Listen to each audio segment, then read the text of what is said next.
दोस्तों, आज की कहानी है सासू माँ क्या मिलता है आपको मेरे पति से डांट खिलवाकर। दोस्तों, कहानी शुरू करने से पहले अगर आपने चैनल को सब्सक्राइब नहीं किया हो तो कर लीजिए ताकि आपके पास पहुंच सके हर नया वीडियो। माँ, आपने खाना खाया? ऑफिस से आकर कबीर अपनी माँ सविता जी से पूछता है, कहाँ बेटा?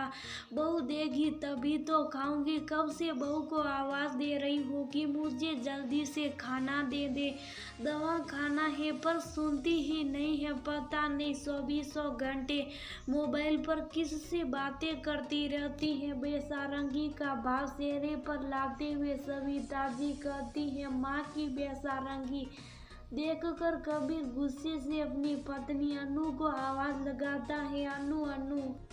गुस्से से भरी आवाज सुनकर अनु भागकर रसोई से आती है और कहती है, क्या बाजी ऐसे क्यों चिल्ला रही हो? चिल्लाऊं नहीं तो और क्या करूं? तुम्हें समझ कुछ आता भी है या नहीं? अरे माँ के खाने का समय हो गया है और माँ कब से तुमसे खाना मांग रही थी, पर पता नहीं तुम क्या करती रहती हो कि माँ की आवाज़ सुनाई नहीं पड़ती। काफ़ी दिनों से तुम्हारी शिकायतें सुन रहा हूँ और देख भी रहा हूँ, तो संभल जाओ वरना। बोल ही रहा था कि सविता जी उसके हाथों को दबाकर शुभ रहने का इशारा करती हैं। फिर दोनों माँ बेटा इधर उधर की बातें करने लगते और अनु वहीं खड़ी सविता जी के बदले व्यवहार को देखकर दुख से द्रवित हो जाती है। तभी कबीर की नज़र अनु पर जाती है और वह गुस्से से आंख अनु पर तरसते हुए कहता, अब ऐसे ही यहाँ खड़ी रहोगी या जाओ जल्दी से माँ का खाना निकाल कर लाओगी।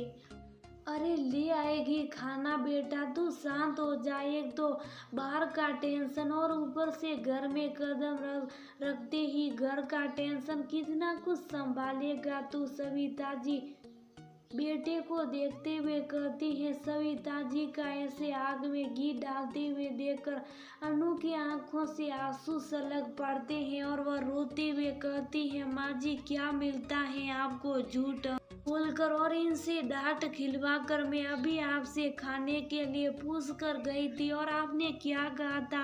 अभी नहीं खाऊंगी, 1 घंटे बाद खाऊंगी। इतना जल्दी खाना खिलाकर मुझे सुलाना चाहती है ताकि मैं अपने बेटे से मिलूं न? एक रात ही तो है जब बेटे से 2 घड़ी बैठकर बात कर पाती हूँ। ऐसे तो वह या तो तेरे साथ होता है या बाहर होता है। मेरे बेटे को मुझसे छीनना चाहती है, इसलिए ये सारे पर्पस करती है ना? यही कहा था ना माँ जी?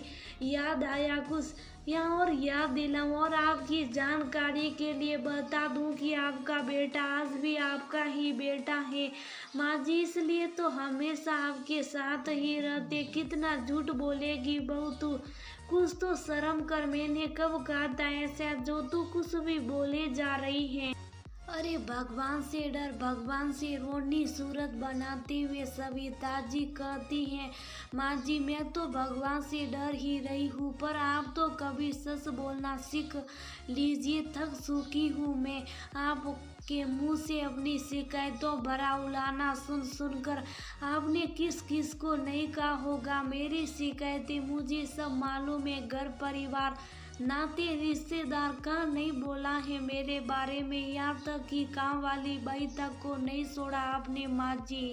मुझे दुख होता है कि मेरे इतना करने पर भी आपके मुंह से मेरे लिए सिर्फ बुराइयां और शिकायतें ही निकलती हैं। 20 साल माँ जी, 20 साल कम नहीं होते। इन 20 सालों में एक बार भी किसी के सामने मेरी झूठी ही तारीफ कर देती तो भी मैं खुश हो जाती, पर नहीं, आपको तो मेरे अंदर बुराइयां ही देखी। क्या क्या नहीं कहा आपने माँ जी? खाना नहीं देती तो सेवा नहीं करती, झगड़ा करती है, बेइज्जत करती है और पता नहीं क्या क्या कहा आपने। अगर मैं खाना पानी सेवा नहीं करती तो फिर कौन करता है बताइए माँ जी? बीमार पड़ता है तो कौन देखता खाना, मैं नहीं तो कौन देता है। माँ जी, आप यहाँ तक भूल गए कि आपके हर दुख सुख में मैं हमेशा आपके साथ खड़ी रही, आपको हर चीज हाथ में लेकर दिया, आपके पसंद नापसंद का भी पूरा ख्याल रखा, पर फिर भी आपको दुनिया भर में मेरी शिकायतों का पुलिंदा ही बांधना आया और हमेशा इनसे डांट ही खिलवाया। पर अब नहीं, मेरी सहन शक्ति अब जबान दे चुकी है।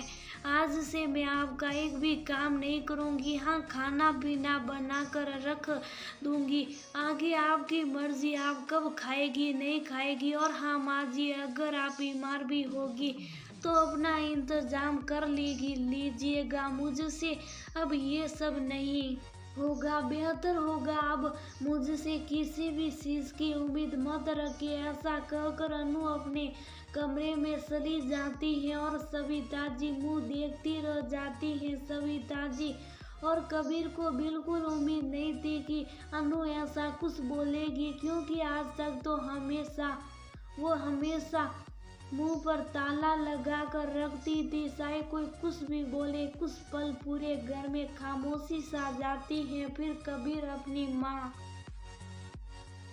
को बिना कुछ बोले वहां से चला जाता है, क्योंकि आज वो चाहकर भी अपनी माँ के पक्ष में कुछ बोल नहीं सकता था। आज अनु के चेहरे पर तैरते सच्चाई के दर्द को महसूस कर लिया था, और शायद वो भी उतना ही जिम्मेदार था जितना सविता जी थी।